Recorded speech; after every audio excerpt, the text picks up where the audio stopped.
তোমার জীবনের সবচেয়ে বেশি প্রয়োজন যেটা তুমি আল্লাহর কাছে চাইবা সেটা কি? সেটা সিরাতে মুস্তাকিম। এজন্য এই পৃথিবীতে এটার চাইতে বেশি কোনো কিছু বান্দা চায় না। কোনো ইমানদার পৃথিবীতে এর চাইতে বেশি কিছু চায় না, অন্য কিছু। ইহদিনাস সিরাতাল মুস্তাকিম সেই ফজরের নামাজ থেকে শুরু হয় এশার নামাজের শেষ রাকাত পর্যন্ত, একেবারে বিতির নামাজের শেষ রাকাত পর্যন্ত তাকে এই এক চাওয়া বলেই যেতে হয়। বলতে হয় কিনা বলেন না? ইহদিনাস সিরাতাল মুস্তাকিম সিরাতাল্লাযীনা আন'আমতা আলাইহিম।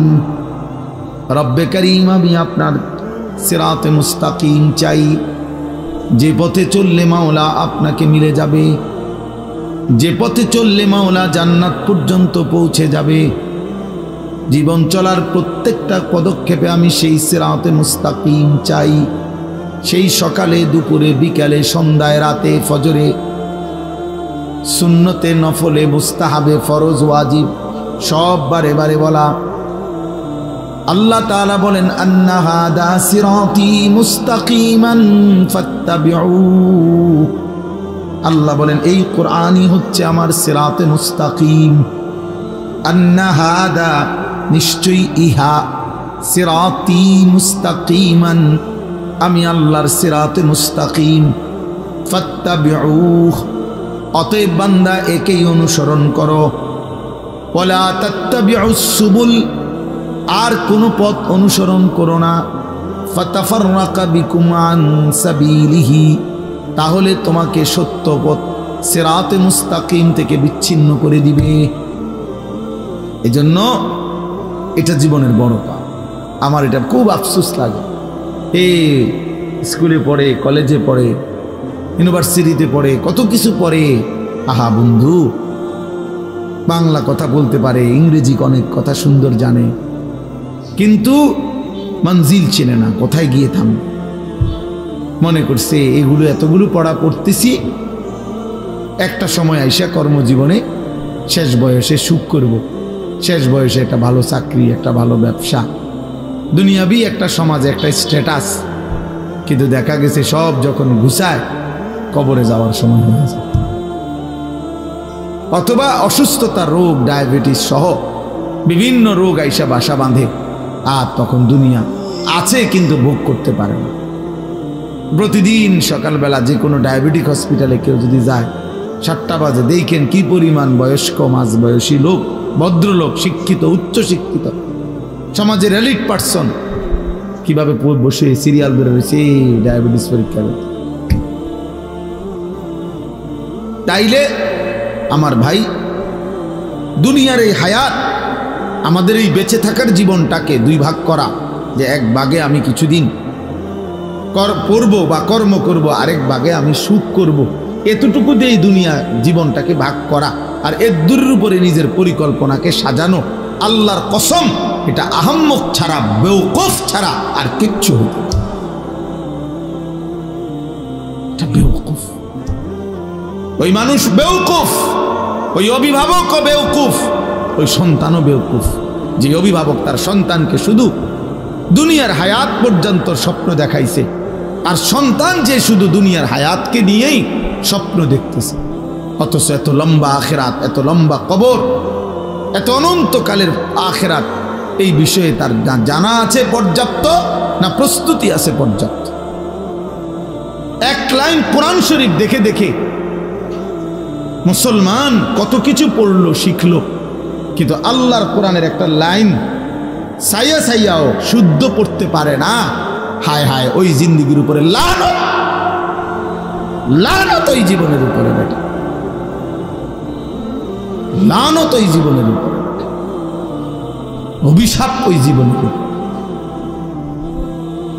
মুসলমান এত বড় নিকৃষ্ট হয় কেমন? আমার যিনি মালিক, আমার যিনি মনিব, আমি তার কালামই পড়তে পারি না, তা আমার এই জিহ্বার সার্থকতা কি? আমার চোখের সার্থকতা কি? আল্লাহ আমারে চোখে দিল কেন? আল্লাহ আমারে জবানি দিল কেন? আমারে বানাইলই কেন? ভাত, মাছ, চাল, ডাল, পেশাব, পায়খানা, ঘুম, স্ত্রী মিলন, যৌন চাহিদা পূরণ, এ তো জানোয়ারের আখলাক, এ তো জানোয়ারেরও পূরণ হয় মিয়া। জন্তু জানোয়ারও তো খায়, ঘুমায়, পেশাব পায়খানা করে, জন্তু জানোয়ারেরও তো যৌন চাহিদা পূরণ হয়, নয়তো এগুলোর বাচ্চা হয় কেমনে? গরু ছাগলের বাচ্চা হয় কেমনে মিয়া? তো জীবন মানে এটুকুই যদি হয়, তো আমি মুসলমান হিসেবে বিশেষত্ব কি? আমি ইমানদার হিসেবে আলাদা পরিচয় কি? বাদ কত দেখাই, এই কারণে আমি মুসলমান নাকি? আমার একটা বিল্ডিং আছে, এই কারণে আমি মুসলমান, এটাই মুসলমানের বৈশিষ্ট্য। হ্যাঁ বলেন ছেলেরা, বলো বাপ, নিজেকে তো কমপক্ষে চেনো ভাই। আমি লম্বা করতে চাই না, কমপক্ষে দোস্ত আমার, বন্ধু আমার, সাথী আমার, নিজেকে তো চেনো কমপক্ষে। এদ্দুর বোকা কেমনে হয় মানুষ যে আমি একটা ছেলে, বলো ভাইয়া, এই যারা নামাজ পড়ো না, এটা তোমার শেষ পর্যন্ত কোথায় নিয়ে যাবে তুমি কও? যারা দিন রাত নারী দেখো, ছবি দেখো, মোবাইল নিয়ে পড়ে থাকো, বন্ধু কোথায় গিয়ে থামবা বলো ইনসাফ করে? একজন সুদখোর বলেন, এই হারামখোর, তোর বেটা প্রয়োজন শেষ হবে কোন দিন? নাফরমান কোন হারামখোর সুদখোরের প্রয়োজন দুনিয়ায় শেষ হয়েছে কোনোদিন? না, কোনদিন ঘোষণা দিছিনি কোনো হারাম করে যে আজ এত বছর হারাম খাইতে খাইতে আল্লাহর রহমতে এখন আর আমার লাগে না, আমার সব প্রয়োজন পূরণ হয়ে গেছে। তাইলে এই জন্য নিজের উপরে কমপক্ষে আত্মভোলা হয়ে যাওয়া, নিজেকে ভুলে যাওয়া, এর চাইতে বড় লানত, দুর্ভাগ্য আর কিছু হইতে পারে যে আমি আমাকে ভুলে গেছি, আমি আমারই চিনি না। আর ফাআনসাহুম আনফুসাহুম, কোরআন শরীফ আল্লাহ বলছে, আমার শায়েখ আল্লামা মুফতি মুশতাকুর নবী সাহেব বলছেন যে আল্লাহ তাআলা কোরআনে সবচেয়ে বড় ধমক কি দিছে? ধমক হলো এই কথাটা, ওয়ালা তাকুনু কাল্লাযীনা নাসুল্লাহ ফাআনসাহুম আনফুসাহুম উলাইকা হুমুল ফাসিকুন। আল্লাহ বলে বান্দা, মুমিনকে বলছে এটা, ইমানদারদের। এই আয়াতের আগের আয়াত, ইয়া আইয়ুহাল্লাযীনা আমানু, হে ইমানদার মুমিন, আমি আল্লাহকে এই পরিমাণ ভুলে যেও না। ওয়ালা তাকুনু কাল্লাযীনা নাসুল্লাহ, এমন হয়েও না যে যারা আমি আল্লাহকে লম্বা সময় ভুলে গেছে, আমি কিন্তু একটা শাস্তি দেই। যে আমাকে লম্বা সময় ভুলে যায়, যে আমার নাফরমানিতে ডুবে যায়, আমি তার একটা শাস্তি দেই বান্দা। শাস্তিটা হলো ফাআনসাহুম আনফুসাহুম, আমি তাকে নিজের পরিচয় ভুলাই দিই। কোরআনুল কারীমের মধ্যে আছে কালীলাম মা তাশকুরুন, আল্লাহ তাআলা বলেন শুকর আদায় করে কম। কালীলাম মা তাযাক্কারুন, কোরআনে আল্লাহ বলেন উপদেশ গ্রহণ করে কম। ওয়া কালীলুম মিন ইবাদিয়াশ শাকুর, আল্লাহ বলেন আমার শুকরকারী বান্দা পরিমাণে কম। তাহলে আল্লাহর অনুগত, আল্লাহর কথা শুনে আল্লাহর কথার প্রতি কৃতজ্ঞ হয়, এরকম পরিমাণ সবসময় কমই হয়। এটা নিয়ে আফসোসের কিছু নেই, কম কিংবা বেশি, সফলতা কিংবা ব্যর্থতার কিছু নেই। এখানে মনে করেন 50,000 লোক হইলে আমার কবর রাজা মাফ, তো কথা কয় না তো আল্লাহ বলি কি, আমার বুটও খারাইলাম না, কবর রাজাবো মাফ হইল না, তাহলে আমার কি হলো? কাজে এখানে সংখ্যা কোনো কি না, বিষয় না, কতজন এটা কোনো কিছু। সবাই চিনলে সফল, সবাই না চিনলে ব্যর্থ, এটা কোরআন সুন্নাহর কথা না, এসে ইসলামের কোনো বক্তব্য না। জনপ্রিয়তা কোনো জরুরি কোনো বিষয় না। কোরআনুল কারীমের মধ্যে 25 জন নবী এবং রাসূলের নাম আছে। কতজন? তো মোট নবী রাসূল কি 25 জন? তো বাকিদের নাম নাই কেন? যাদের নাম নাই ওনারা ব্যর্থ। পৃথিবীতে 5000 সাহাবীর নাম কোনো কিতাবে নাই, সবগুলো কিতাবে একসাথে করে একবারে বাড়ি চালান দিলেও তো হবে না। 5,000 সাহাবীর নামও একসাথে পাওয়া যাবে। তো 1.25 লক্ষ সাহাবী তো বিদায় হজ্জের ময়দানে, আরাফাতের ময়দানে নবীজির সামনে ছিল। হজের সময় নবীজি যে বছর হজ করেছেন 1.25 লাখ সাহাবী ছিল। তাহলে 1,25,000 সাহাবীর মধ্যে 5,000-এর নামও তো কোনো কিতাবে নাই, কোনো বইতে নাই, ইতিহাসে নাই, নাই ওনাদের নাম কেউ জানে না। তাহলে যাদের নাম কেউ জানে না ওনারা ব্যর্থ তো আর তাহলে সমস্যা কি? এই জন্য দোস্ত, সবাই চিনলেই সফল, না চিনলে ব্যর্থ, এমন কিছু না। এটা কোনো বিষয়। বুজুর্গানে দ্বীন বলে আল্লাহ তাআলার 2টা নাম আছে, আয-যাহির আল-বাতিন। এই 2 নামের অর্থ হলো, একটা নামের অর্থ হলো আয-যাহির, অর্থ হলো প্রকাশকারী, আল-বাতিন গোপনকারী, আবৃতকারী, যিনি গোপন রাখেন।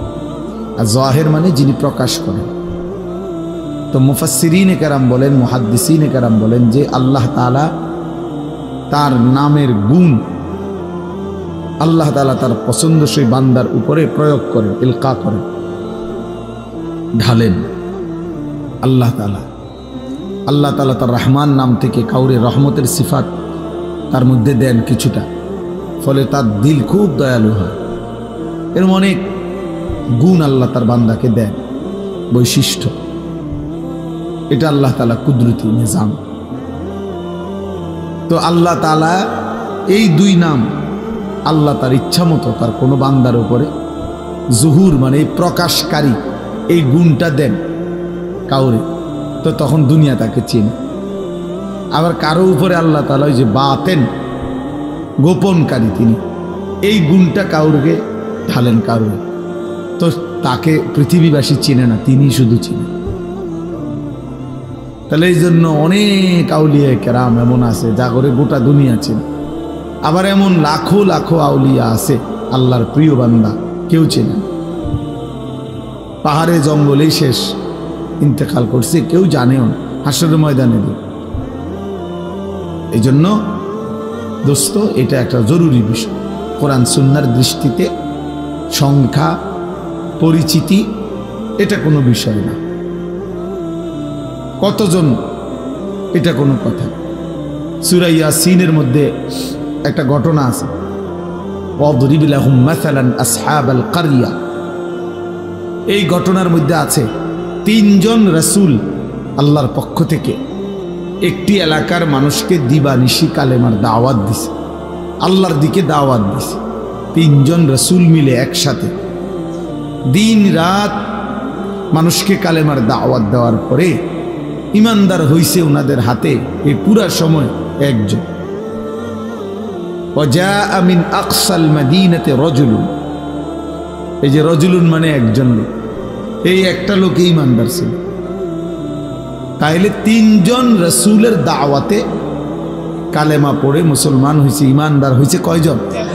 তো উনারা ব্যর্থ, ওনারা এটা মনে রাখতে হবে। এই জন্য আল্লাহর কথার দিকে আন্তরিক হওয়া দরকার, কম হোক বেশি হোক, যে মনোযোগ দিয়ে, জওয়ান কিংবা বুড়ো, আল্লাহর কথা যে দিল দিয়া মনোযোগ দিয়ে আন্তরিকতা নিয়ে শুনে, আল্লাহ তার জিন্দিগি ধীরে ধীরে বদলায়। কোনো গাফেল বদলায় না, অলস বদলায় না, গাফেল গাফেলই থেকে যায়, খামখেয়ালি, অবহেলা, অলসতা। কোরআনুল কারীমের মধ্যে আছে আল্লাহ তাআলা আমাদের নবী সাল্লাল্লাহু আলাইহি ওয়াসাল্লামকে বলছে, এই যে এখন আমাদের প্রিয় ভাই মাওলানা মুফতি ইউসুফ বিন ইকবাল, আপনারা যদি কেউ শুনে থাকেন তার বয়ান, তো আন্দাজ করবেন যে সে কি পরিমাণ পড়াশোনা করছে। রাসূলুল্লাহ সাল্লাল্লাহু আলাইহি ওয়াসাল্লামের শত শত হাদিস আল্লাহ তাআলা তার কলিজায় সিনার মধ্যে মুখস্থ রাখছে। যাই বলে কিতাবের নাম, মুসান্নিফের নাম সহ বলে। আমি নিজে ওনার বয়ান শুনি, ব্যক্তিগতভাবে মহব্বত করি। তো আপনাদেরকে জিকিরের কথা বলতেছিল, কোরআনুল কারীমের মধ্যে আছে আল্লাহ তাআলা আমাদের নবী সাল্লাল্লাহু আলাইহি ওয়াসাল্লামকে জিকির করতে বলছে। ওয়াদকুর রাব্বাকা ফি নাফসিকা তাদাররুআন ওয়া খীফা ওয়া দুনাল জাহরি মিনাল কওল বিল গুদুওয়ি ওয়াল আসাল। আল্লাহ বলছে নবী আপনি তিনভাবে জিকির করবেন। এক, দিলে দিলে অন্তরে। দুই, আওয়াজ ছাড়া জিহ্বায়, মানে শব্দ হবে না, নিঃশব্দে, তবে জবানে তবে শব্দ নাই। আর হলো হালকা আওয়াজ, সকালে এবং সন্ধ্যায়, মানে দিবানিশি। তো এখানে একটা কথা আছে যে এর পরেই আল্লাহ বলছে ওয়ালা তাকুম মিনাল গাফিলিন। নবীজিকে আল্লাহ বলছে বন্ধু গাফিলদের অন্তর্ভুক্ত হয়েন না। তাহলে আমাদের রসুল সাল্লাল্লাহু আলাইহি সাল্লামকে যেখানে আল্লাহ বলছে গাফিলদের অন্তর্ভুক্ত হবেন না, নবীজি সাল্লাল্লাহু আলাইহি ওয়াসাল্লাম গাফিল হওয়ার কোনো প্রশ্নই আসে না। 24 ঘন্টা চিনি আল্লাহ পাকের ধ্যান ও খেয়ালে থাকতেন, সেই তাকেই আল্লাহ বলছে এরপরেও বলতেছে যে আপনি গাফিলদের অন্তর্ভুক্ত হবেন না। তাইলে আমাদের জন্য কি পরিমাণ গুরুত্ব। কিন্তু তোমরা ছেলেরা বাপ, অগণিত ছেলে বাবা, তোমরা বুঝতেই চাও না যে তোমাদের জীবনের কোনো গন্তব্য আছে কিনা, টার্গেট আছে কিনা, কোথায় গিয়ে থামবা তুমি, তোমার জীবন শেষ পর্যন্ত কোথায় গিয়ে পৌঁছবে। অসংখ্য ছেলে পেলে তোমরা জানো না। এই ক্ষণিকের শাহওয়াত, ক্ষণিকের মনের চাহিদা, কিছুক্ষণের যৌন চাহিদা, এই তোমার নারী, ছবি, মোবাইল, চুলের ফ্যাশন, অশ্লীলতা, বেহায়াপনা, অসভ্যতা, নোংরামি, সমবয়সী বন্ধুদের আড্ডা, আর কুকুর বিড়ালের মতো কিছু জঘন্য নিকৃষ্ট কথাবার্তা, যেটা মনুষ্যত্বের, মানবতার বহির্ভূত। এই কিছু কাজে লাখ লাখ শত শত ছেলে তোমরা জিন্দিগি শেষ করে দিচ্ছ। এভাবেই রাত বয়ে যায়, দিন শেষ হয়ে যায়। এমন সুন্দর যৌবন, এমন সুন্দর সময়, হায়াত অনাদরে, অবহেলায়, খামখেয়ালিতে জোয়ারের পানির মতো ভাইসা যেতেছে। অথচ আল্লাহর কসম কোরআন কারীমের মধ্যে আছে প্রত্যেকটা মানুষ তার পিছনের এই সময়ের জন্য আফসোস করে, আর আল্লাহর কাছে একটু সময় হায়াত ভিক্ষা চাই। প্রত্যেক পাপী নাফরমান আল্লাহর কাছে একটু সময় চাই, কিন্তু আল্লাহ তাআলা 1 সেকেন্ডের জন্য বিগত সময় আর ফেরত দিবেন না। কারো জন্যই কোনো সময় আর ফেরত আসবে না। হাত্তা ইদা জাআ আহাদাহুমুল মাউত ক্বালা রাব্বিরজিউন। আল্লাহ তাআলা বলেন যখনই মৃত্যুর সময় ঘনিয়ে আসে তো নাফরমান বলে রাব্বিরজিউন, আল্লাহ আর কিছুদিনের জন্য আমার দুনিয়ায় ফেরত দেন। লাআল্লি আ'মালু সালিহান ফীমা তারাকতু। আয় আল্লাহ যদি এবার ফিরতে পারি, তাহলে যে আমলগুলো ছুটে গেছে এবার যদি যাইতে পারি, আজরাইলকে সরায় দেন, আমি এবার নেক আমল করব। কোরআনুল কারীমের মধ্যে আছে আল্লাহ বলবেন কাল্লা, কখনোই না বান্দা, এটা হবেই না। আর কোনোদিন আমি আল্লাহ পেছনের সেই সময় ফেরত দেব না। ওয়ালা ইউআখিরাল্লাহু নাফসান ইযা জাআ আজালুহা। আল্লাহ বলেন প্রত্যেকের মৃত্যুর সময় যখন হয়েই যায় তো আমি আল্লাহ তাআলা আর 1 সেকেন্ডও তাখির দেরি করি না, কাউকেই আমি আল্লাহ থাকতে দেই না। এজন্য বন্ধু আমার, দোস্ত আমার, সুখে থাকলেও মরে যাবেন, দুঃখে থাকলেও মরে যাবেন, হাসি কিংবা আনন্দ কিংবা বেদনায়, রাজপ্রাসাদ আর কুড়ে ঘর, সব অবস্থাতেই মারাই যাব, কবরেই চলে যেতে হবে। এই অনিবার্য বাস্তবতা, চিরন্তন এই সত্য যে আমাকে মরতে হবে, আমাকে চলে যেতে হবে, এটাকে অ্যাভয়েড করা, অস্বীকার করা, পাশ কাটানো, বুঝতে না চাওয়া, এটা নিতান্তই বোকামি ছাড়া আর কিছু না।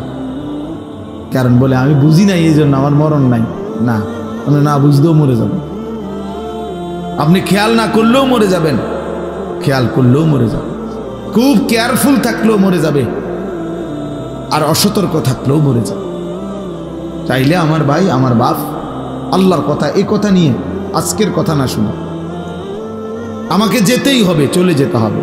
গন্তব্য চিনা, মঞ্জিল চিনা, আমি আসলে যাব কোথায়, যাচ্ছি কোথায়, থামবো কোথায়, খোদার কসম এটা বুঝা আল্লাহ সবচেয়ে বড় নিয়ামত। এটাই সিরাতে মুস্তাকিম, যে আমি জানি আমি জিন্দেগি চলতেছি, আমার ঘর আমার শেষ মাথা না, আমার জীবন দোকান না, আমার জিন্দেগির শেষ প্রান্ত আমার বিল্ডিং না, আমার জীবনের শেষ প্রান্ত আমার ব্যবসা না, আমার জিন্দেগির শেষ প্রান্ত জান্নাত। ওই পর্যন্ত আমি কিভাবে নিরাপদে যাইতে পারবো, সঠিকভাবে যাইতে পারবো, সেই পথের সন্ধান তালাশ করা, খুঁজে পাওয়া, ওই পথে চলতে পারা, আল্লাহর কসম ভাইয়া ওইটাই জীবনের সবচেয়ে বড় সফলতা। আর এই জন্যই আল্লাহ তাআলা বলছে, বান্দা তোমার জীবনের সবচেয়ে বেশি প্রয়োজন যেটা তুমি আল্লাহর কাছে চাইবা সেটা কি? সেটা সিরাতে মুস্তাকিম। এই জন্য এই পৃথিবীতে এটার চাইতে বেশি কোনো কিছু বান্দা চায় না। কোনো ইমানদার পৃথিবীতে এর চাইতে বেশি কিছু চায় না, অন্য কিছু। ইহদিনাস সিরাতাল মুস্তাকিম সেই ফজরের নামাজ থেকে শুরু হয় এশার নামাজের শেষ রাকাত পর্যন্ত, একেবারে বিতির নামাজের শেষ রাকাত পর্যন্ত তাকে এই এক চাওয়া বলেই যেতে হয়। বলতে হয় কি না বলেন না? ইহদিনাস সিরাতাল মুস্তাকিম সিরাতাল্লাযীনা আন'আমতা আলাইহিম। রব্বে করিম আমি আপনার সিরাতে মুস্তাকিম চাই, যে পথে চললে মাওলা আপনাকে মিলে যাবে, যে পথে চললে মাওলা জান্নাত পর্যন্ত পৌঁছে যাবে। জীবন চলার প্রত্যেকটা পদক্ষেপে আমি সেই সিরাতে মুস্তাকিম চাই। সেই সকালে, দুপুরে, বিকালে, সন্ধ্যায়, রাতে, ফজরে, সুন্নতে, নফলে, মুস্তাহাবে, ফরজ, ওয়াজিব সব বারে বারে বলা। আল্লাহ তাআলা বলেন, আন্না হাদা সিরাতি মুস্তাকিমান ফাত্তাবিউ। আল্লাহ বলেন এই কোরআনই হচ্ছে আমার সিরাতে মুস্তাকিম। আন্না হাদা নিশ্চয়ই ইহা, সিরাতি মুস্তাকিমান আমি আল্লাহর সিরাতে মুস্তাকিম, ফাত্তাবিউ অতএব বান্দা একেই অনুসরণ করো। ওয়ালা তাত্তাবিউস সুবুল আর কোন পথ অনুসরণ করো না। ফাতাফাররাকা বিকুম আন সাবিলিহি তাহলে তোমাকে সত্য পথ সিরাতে মুস্তাকিম থেকে বিচ্ছিন্ন করে দিবে। এজন্য এটা জীবনের বড় পাপ। আমার এটা খুব আফসোস লাগে, এই স্কুলে পড়ে, কলেজে পড়ে, ইউনিভার্সিটিতে পড়ে, কত কিছু পড়ে। আহা বন্ধু, বাংলা কথা বলতে পারে, ইংরেজি অনেক কথা সুন্দর জানে, কিন্তু মঞ্জিল চেনে না, কোথায় গিয়ে থামবে। মনে করছে এগুলো এতগুলো পড়া পড়তেছি, একটা সময় আইসা কর্মজীবনে শেষ বয়সে সুখ করব, শেষ বয়সে একটা ভালো চাকরি, একটা ভালো ব্যবসা, দুনিয়াবি একটা সমাজে একটা স্ট্যাটাস। কিন্তু দেখা গেছে সব যখন ঘুষায় কবরে যাওয়ার সময় হয়ে যায়, অথবা অসুস্থতা, রোগ, ডায়াবেটিস সহ বিভিন্ন রোগ আইসা বাসা বাঁধে, আর তখন দুনিয়া আছে কিন্তু ভোগ করতে পারে না। প্রতিদিন সকালবেলা যে কোনো ডায়াবেটিক হসপিটালে কেউ যদি যায়, 7টা বাজে, দেখেন কি পরিমাণ বয়স্ক, মাঝ বয়সী লোক, ভদ্রলোক, শিক্ষিত, উচ্চ শিক্ষিত, সমাজের এলিট পার্সন কিভাবে বসে সিরিয়াল ধরে রয়েছে ডায়াবেটিস পরীক্ষা করতে। তাইলে আমার ভাই, দুনিয়ার এই হায়াত, আমাদের এই বেঁচে থাকার জীবনটাকে দুই ভাগ করা, যে এক ভাগে আমি কিছুদিন পড়ব বা কর্ম করব, আরেক ভাগে আমি সুখ করব, এতটুকু দিয়ে দুনিয়া জীবনটাকে ভাগ করা আর এর দূরের উপরে নিজের পরিকল্পনাকে সাজানো, আল্লাহর কসম এটা আহাম্মক ছাড়া, বেওকুফ ছাড়া আর কিচ্ছু হতো না। এটা বেওকুফ, ওই মানুষ বেওকুফ, ওই অভিভাবকও বেওকুফ, ওই সন্তানও বেওকুফ, যে অভিভাবক তার সন্তানকে শুধু দুনিয়ার হায়াত পর্যন্ত স্বপ্ন দেখাইছে, আর সন্তান যে শুধু দুনিয়ার হায়াতকে নিয়েই স্বপ্ন দেখতেছে, অথচ এত লম্বা আখেরাত, এত লম্বা কবর, এত অনন্তকালের আখেরাত, এই বিষয়ে তার জানা আছে পর্যাপ্ত না প্রস্তুতি আছে পর্যাপ্ত? এক লাইন কোরআন শরীফ দেখে দেখে মুসলমান কত কিছু পড়লো, শিখলো, কিন্তু আল্লাহর কোরআনের একটা লাইন সাইয়া সাইয়াও শুদ্ধ পড়তে পারে না, হায় হায় ওই জিন্দেগির উপরে লানত, লানত ওই জীবনের উপরে বেটা, লানত ওই জীবনের উপরে, অভিশাপ ওই জীবনের উপরে। মুসলমান এত বড় নিকৃষ্ট হয় কেমন? আমার যিনি মালিক, আমার যিনি মনিব, আমি তার কালামই পড়তে পারি না, তা আমার এই জিহ্বার সার্থকতা কি? আমার চোখের সার্থকতা কি? আল্লাহ আমারে চোখে দিল কেন?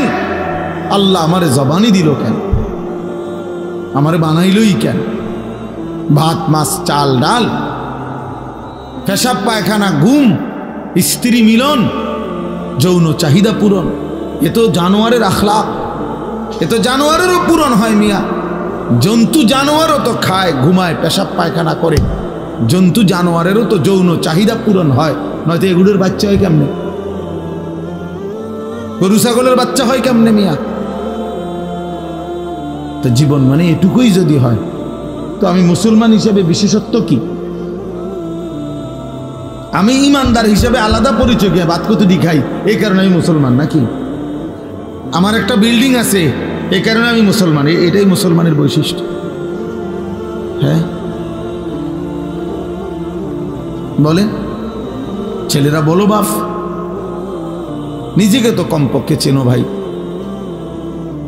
আমি লম্বা করতে চাই না, কমপক্ষে দোস্ত আমার, বন্ধু আমার, সাথী আমার, নিজেকে তো চেনো কমপক্ষে। এদ্দুর বোকা কেমনে হয় মানুষ যে আমি একটা ছেলে, বলো ভাইয়া, এই যারা নামাজ পড়ো না, এটা তোমার শেষ পর্যন্ত কোথায় নিয়ে যাবে তুমি কও? যারা দিন রাত নারী দেখো, ছবি দেখো, মোবাইল নিয়ে পড়ে থাকো, বন্ধু কোথায় গিয়ে থামবা বলো ইনসাফ করে? একজন সুদখোর বলেন, এই হারামখোর, তোর বেটা প্রয়োজন শেষ হবে কোন দিন? নাফরমান কোন হারামখোর সুদখোরের প্রয়োজন দুনিয়ায় শেষ হয়েছে কোনোদিন?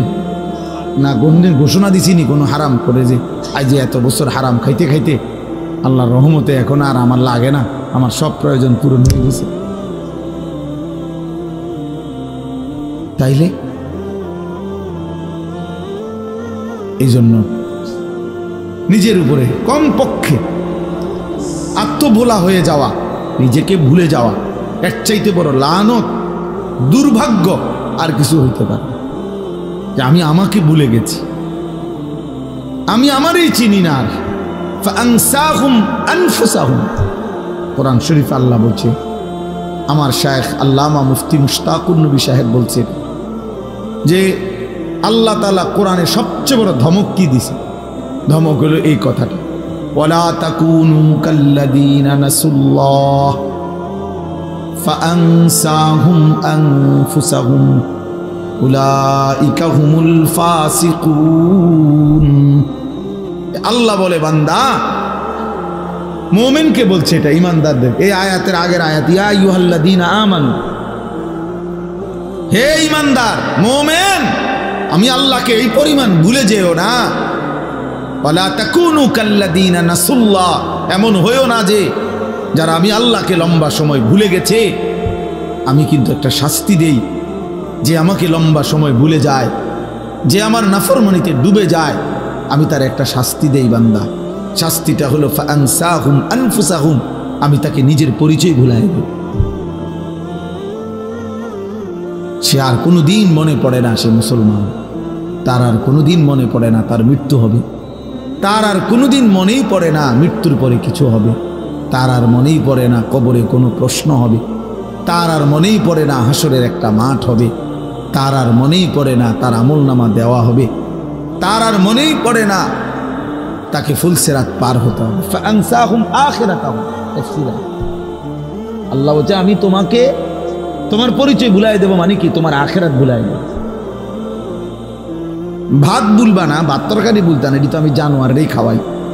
আল্লাহ আখিরাত ভুলাই দেব, আখিরাত ভুলাই দেব,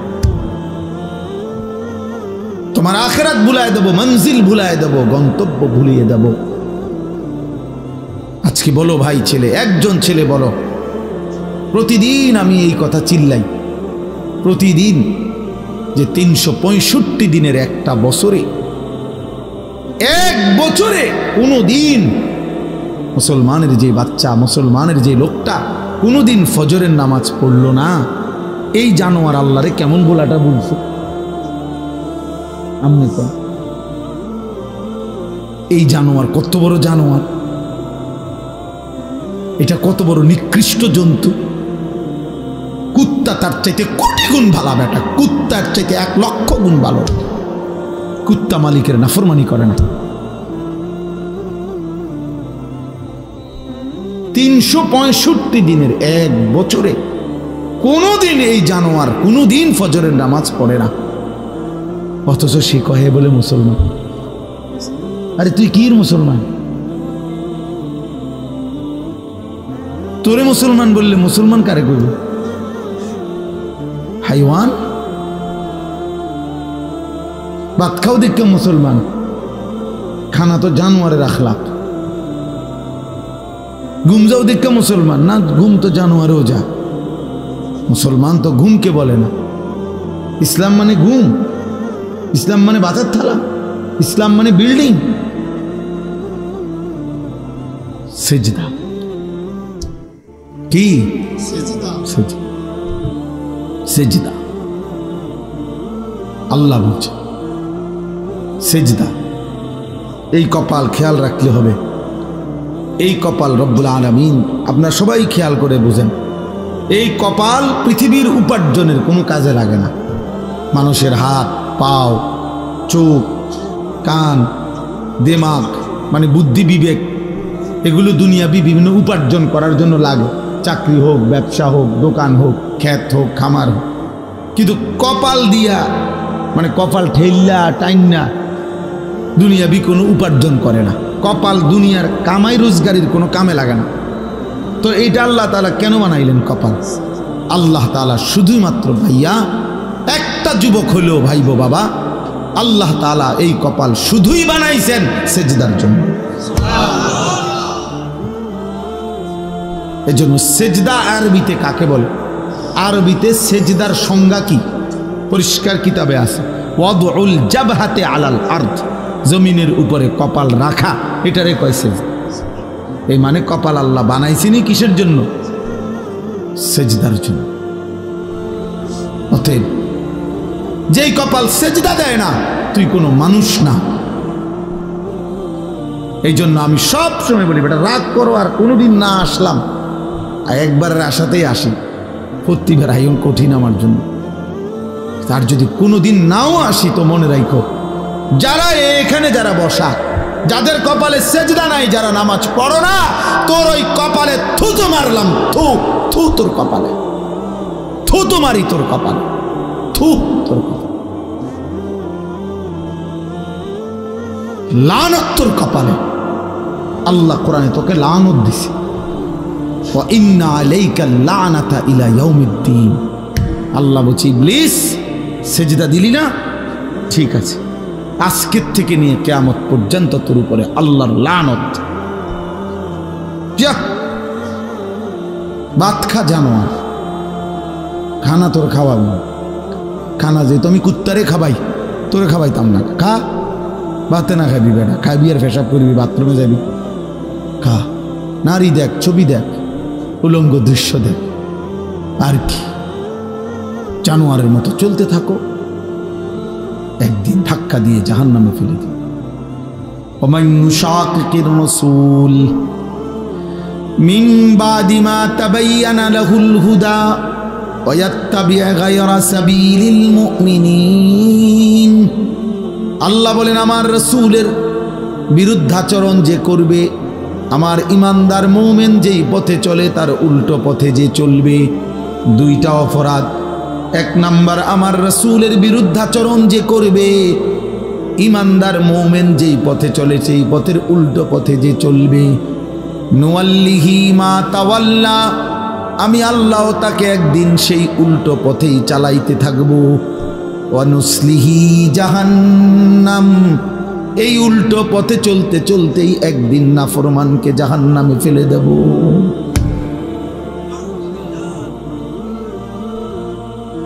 হ্যাঁ ভাইয়া, ভাত খাওয়াবে ঠিক, কিন্তু যদি আল্লাহ কোনোদিন, আর আমার কথা রাগ হইও না দোস্ত, যারা নিয়মিত নামাজ পড়েন না, হালাল খান না, সুদ খাইতেছেন, ঘুষ খাইতেছেন, কিস্তি লইতে আছেন, ওজনে কম দিতে আছেন, বেডি নাচে, নাচ দেখে, গান দেখে, বেপর্দা চলে, ঘরে টেলিভিশন চলে, নর্তকী নাচে। আচ্ছা, যদি আল্লাহ তাআলার কোনোদিন না ফিরায়, আর কোনোদিন যদি তৌফিক না দেয় যুবক, মনে করো আর কোনোদিন তোমার সেজদার তৌফিক দিলই না, আর কোনোদিন মনেই পড়লো না নাম, তো কি হবে অবস্থা? কোনোদিন আর এই গুনার থেকে, হারামের উপার্জন থেকে, সুদের টাকা, ঘুষের টাকা, হারাম উপার্জন থেকে আর ফিরবার সুযোগই দিছে না মনে করে, তো তখন কি হবে? হ্যাঁ, এরপরে গন্তব্যটা কোথায়? এটা বোঝা উচিত, এটা বোঝা উচিত। আমরা ওয়াজ শুধুই ওয়াজ, বক্তা যাচাই করা না, যে এক এক বছর লাইরা সেরা বক্তা দাওয়াত দাও, যখন যার একটু পরিস্থিতি আছে তারে আইনা দাওয়াত দাও, কিছু লোক হইব, কিছু চটপটি বুট বাদাম বেচা হইব, হ্যাঁ কিছু মানুষ, এর জন্য না বাপ, আমি ব্যক্তিগতভাবে এর পক্ষপাতী না। আমার কথা হইল একজনই শুনুক আর 10 জনই শুনুক, বলতে হবে আল্লাহর জন্য। এই জন্য ভাই আমার, বাবা আমার, আমরা প্রত্যেকেই ইনশাআল্লাহ আল্লাহর দিকে ফিরে, আল্লাহর দিকে ফিরে আসা, মালিককে সেজদা দেওয়া, এর মধ্যেই আমাদের ইজ্জত, শান্তি, নিরাপত্তা, দুনিয়ারও সৌন্দর্য, আখিরাতেরও সৌন্দর্য। কোনো হারামখোর খুশিতে নাই, কোনো সুদখোর বেঈমান, এই ঘৃণিত কোনো পাপী মানুষের কাছে সমাদৃত হয় না। কেউ হয়তো সামনাসামনি বেইজ্জতি হয়, কেউ হয়তো পিছনে হলেও কি হয়, বেইজ্জতি হয়। কোনো সুদখোর রে কেউ কোনো জোনায়েদ বাগদাদি কয় না। মানুষে এত বেকুব না, আপনি খাইবেন সুদ, আর মানুষে মাশাআল্লাহ মানে দেখতে একেবারে জোনায়েদ বাগদাদির মতো। হ্যাঁ, মানুষে চিরা খায় আর আপনি ভাত খান। মানুষে বুঝে না, বাটফার রে মানুষে চিনেন। কথা বোঝেন নাই যে মানুষ আলোকে আলোই বলে, অন্ধকারকে অন্ধকারই বলে। এই জন্য প্রত্যেকটা ফরমান সীমালঙ্ঘনকারী, জালেম, বেইজ্জতি হয়। এটা সবক বন্ধু, সবক। এটা আমাদের জন্য শিক্ষা। একটা আদালত অঙ্গন, যাদের কথায়, যার কথায়, আঙ্গুলের ইশারায় যার উঠত বসত, থরথর করে কাঁপত, সময়ের অল্প দিনের ব্যবধানে আজ যখন সেই আদালতে তাকে নেওয়া হয়েছে, তোর পথচারীরা তারে থাবড়ায়, পৃথিবীবাসী দেখছে, পৃথিবীবাসী দেখছে। পথচারী থাবড়ায় তা, আর নির্বাক একটা শব্দ উচ্চারণ করার মতো হিম্মত নেই। কোথায় সেই অহংকারী, কোথায় সেই প্রতাপ? বলেন, বলেন। সবক নেন, শুধু রাজনীতির হিসাব না, জীবনের জন্য সবক নেওয়া উচিত, জীবনের জন্য।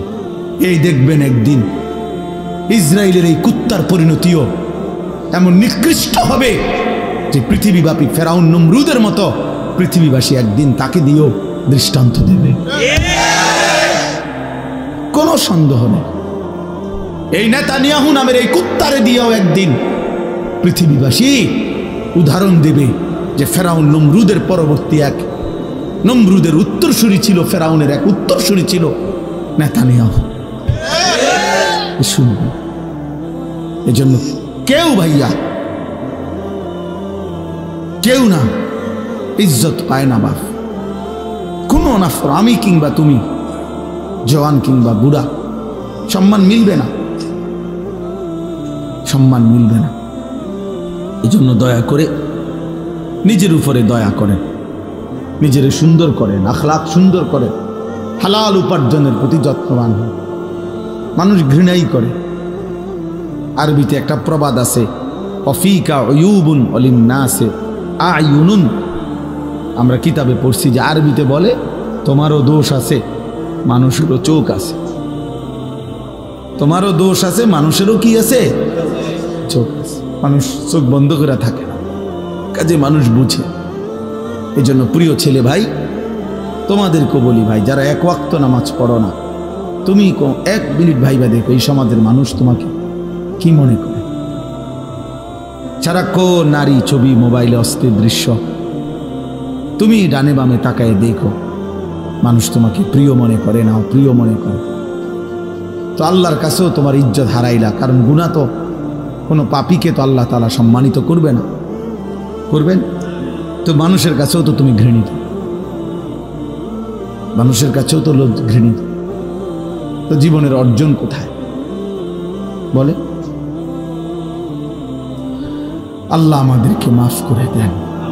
এর বিপরীতে আমরা এবার এই যে আয়াত পড়ছি, ইব্রাহিম আলাইহিস সালামকে লক্ষ্য করে, এই সংক্ষেপে আর অল্প একটু কথা বলি তাইলে শেষ।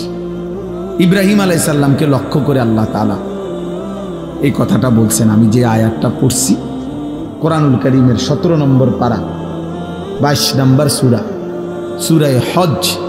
এই সূরার 2টা আয়াত 27-28, এই 2 আয়াত পড়ছি।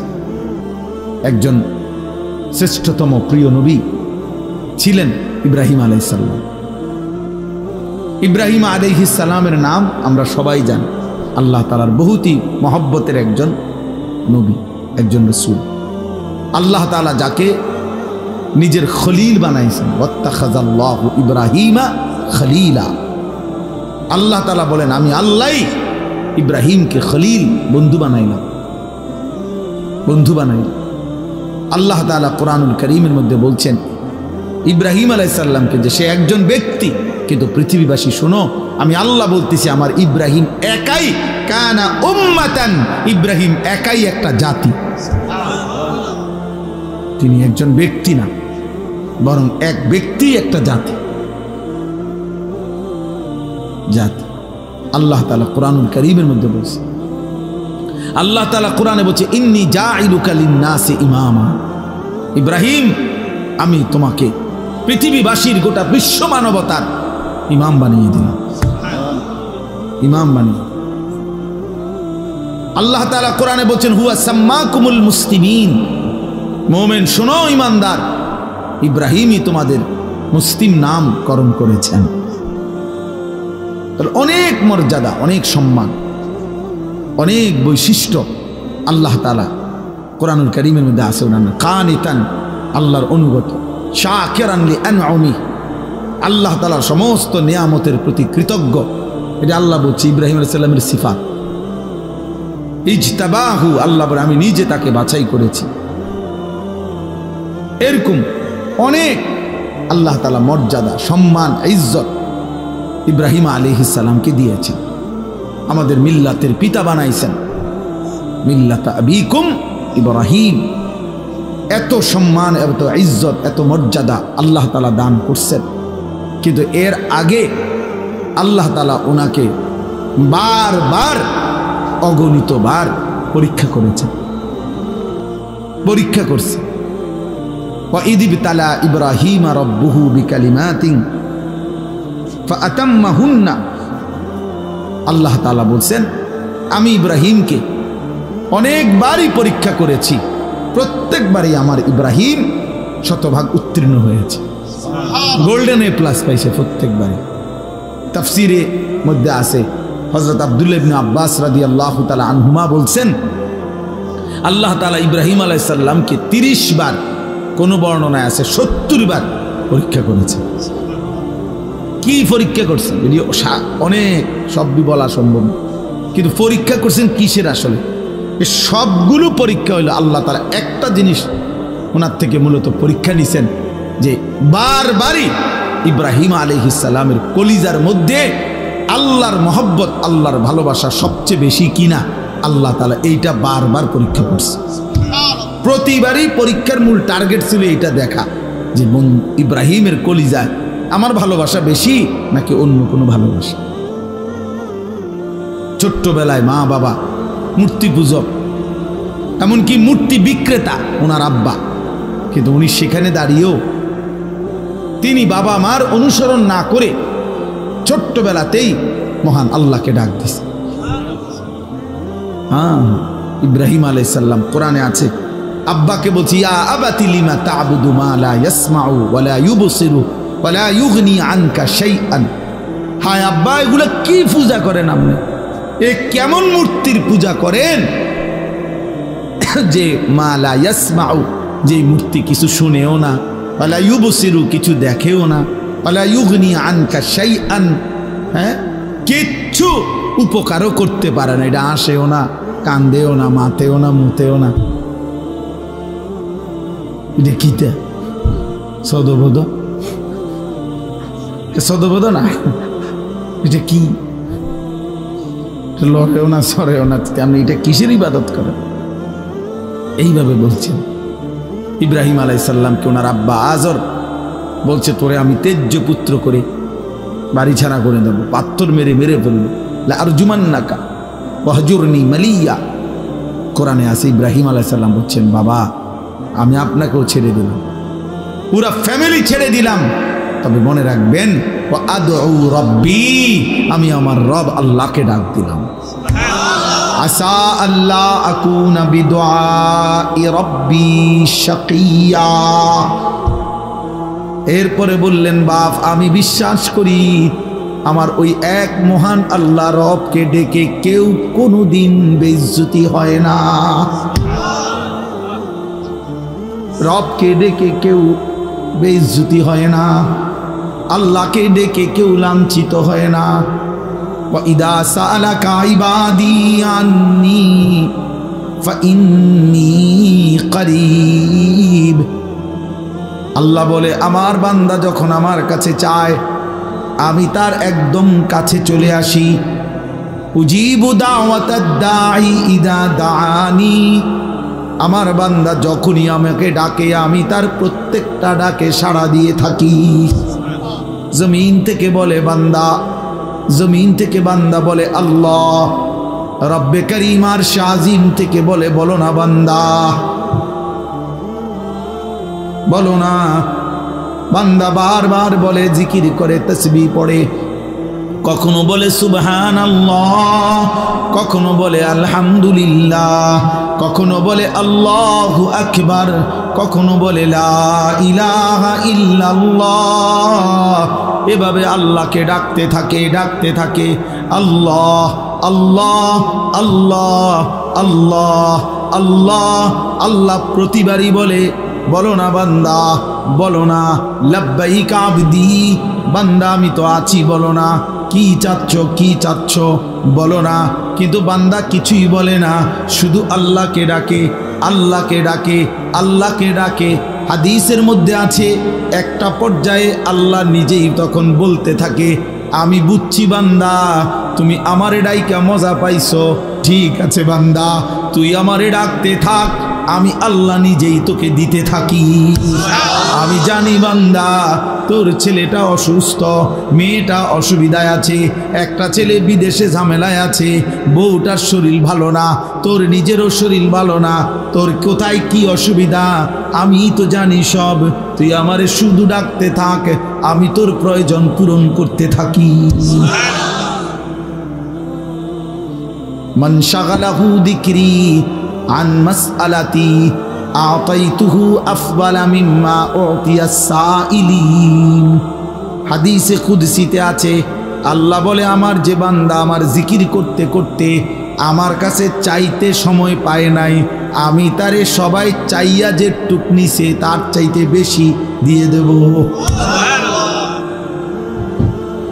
আসা আল্লাহ আকুনা বিদুআই রাব্বি শাকিয়া। এই জন্য ছোট্টবেলার থেকে ইব্রাহিম আলাইহিস সালাম পরীক্ষা দিয়েছে। নমরুদের আগুনের কুণ্ডুলিতে যখন পড়ে, তখন ইব্রাহিম আলাইহিস সালাম অগ্নিকুণ্ডে পড়ার সময় জিব্রাইল, মিকাইল, ইসরাফিল, আজরাইল এরকম চারজন ফেরেশতারা এসে ইব্রাহিম আলাইহিস সালামকে সাহায্য করতে চাইছে। তাফসিরে আছে যে ফেরেশতারা বলছে, আপনি আমাদের কাছে সাহায্য চাইলে আমরা আপনাকে আগুনের এই কুণ্ডুলি থেকে বাঁচিয়ে দেব। ফেরেশতারা তাফসীরে আছে ইব্রাহিম আলাইহিস সালাম তখনও বলছেন, না না, জানো না, সরো তোমরা, আমি যার জন্য আগুনে পড়তে যাচ্ছি তিনি আমাকে দেখছেন।